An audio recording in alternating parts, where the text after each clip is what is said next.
you know what? Rashan Gary, for all the talk about, Max Crosby, and Max Crosby would be awesome. Don't get me wrong. When I think about all the different potential guys, Trey Hendrickson, what you could get, Trey Hendrickson in free agency. Rashan Gary might be a better option. He's a big guy. He's young. He's 280 pounds. The Niners like those big edge setters. He would be an amazing edge setter.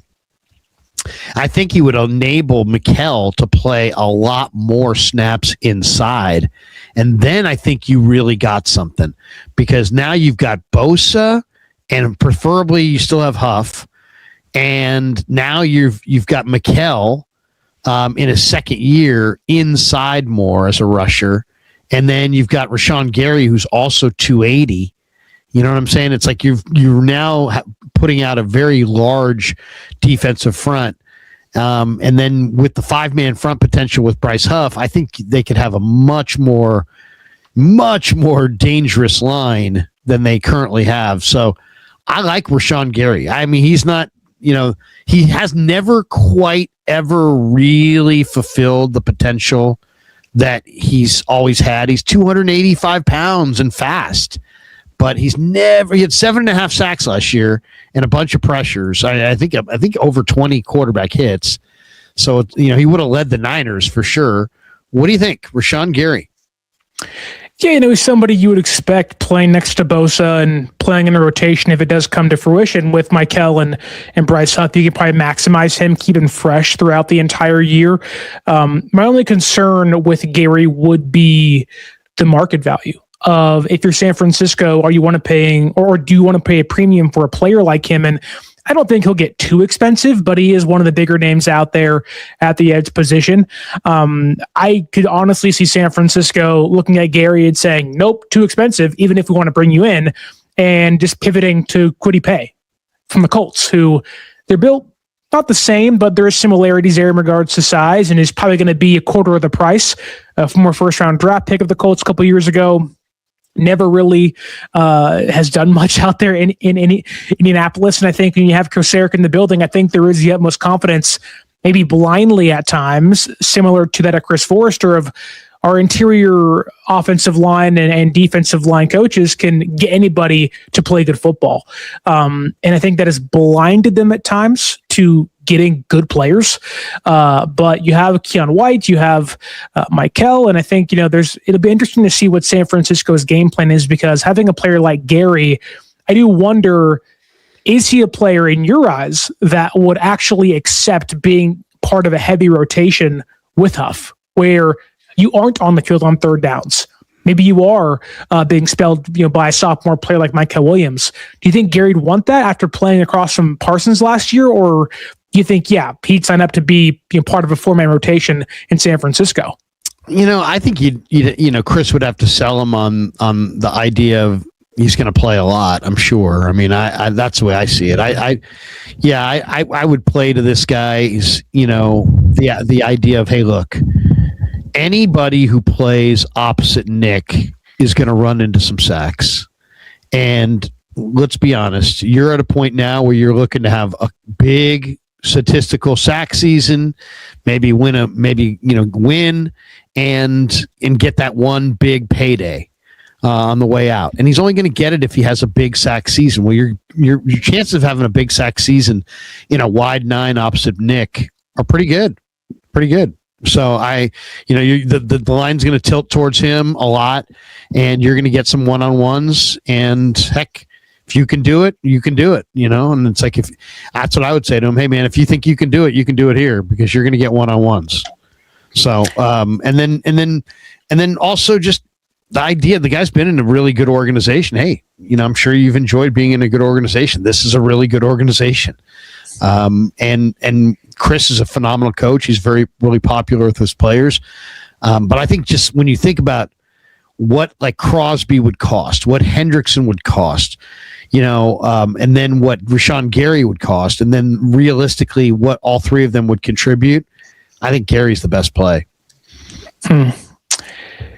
Yeah, I mean, the only thing that kind of holds me back is just the price tag. I think Gary's a good player. I think he's a really good number 2 edge rusher that can play for 3 downs.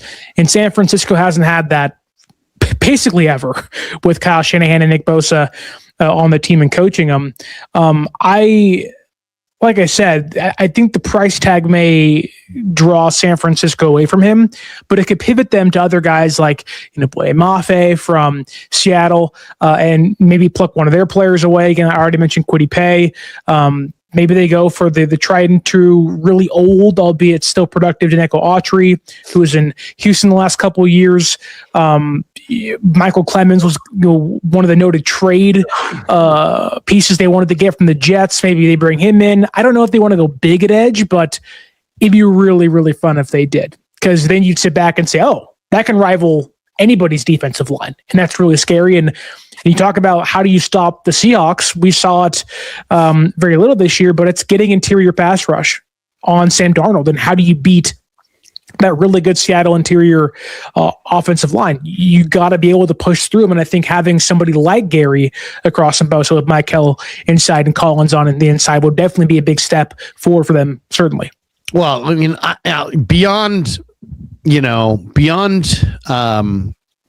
the Niners' needs, just watching, to me, you can always learn a lot from watching football when you change your vantage point, right? You learn a lot when you're watching it on the field. You learn a lot when you're watching it from above. You learn a lot when you watch the TV copy. You learn a lot when you watch the condensed TV copy. You learn a lot when you put on the all 22. You learn more if you watch it from the end zone and the sideline wide. Your perspective always gives you a different vibe on the thing, right? One other area where we get a great perspective, I just saw last night, which is the mic'd up, we get the live mic of the Super Bowl, right? And then you get a feeling of the personalities and the dialogue and the community and what these teams actually are, right? Because you can hear the players and you can hear the coaches and you can hear the personalities and who says what to who, and you can see the whole thing. And it's all organic, obviously, because they're competing in the Super Bowl. They don't care about the cameras. It's the one time you get live mic, and it's like, you're getting authentic stuff because it's the Super Bowl. They're not worried about the microphones, right? So they don't show it to you until a week after. It's all edited. So if you said anything really heinous, they're not going to put it in the video. So you know that.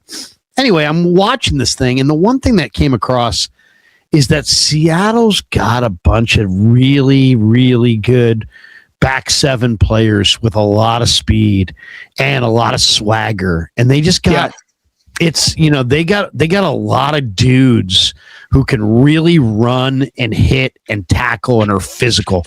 It's a very fast, violent defense. And they just got a bunch of dudes, and it's like the Niners have got to match that. You're going to have to match that athleticism. You're going to have to match that swagger. You're going to have to get that level of speed. You're not going to be able. Right now, they have so much speed on the second level that they can snuff you out, and they're also more physical.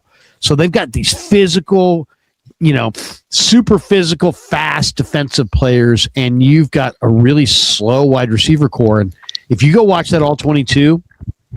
Another vantage point on this thing, it would convince you that the 49ers will not ever win with these receivers. I mean, they should say goodbye to JJ. They should say goodbye to Bourne. They should say goodbye to basically everybody who played that game.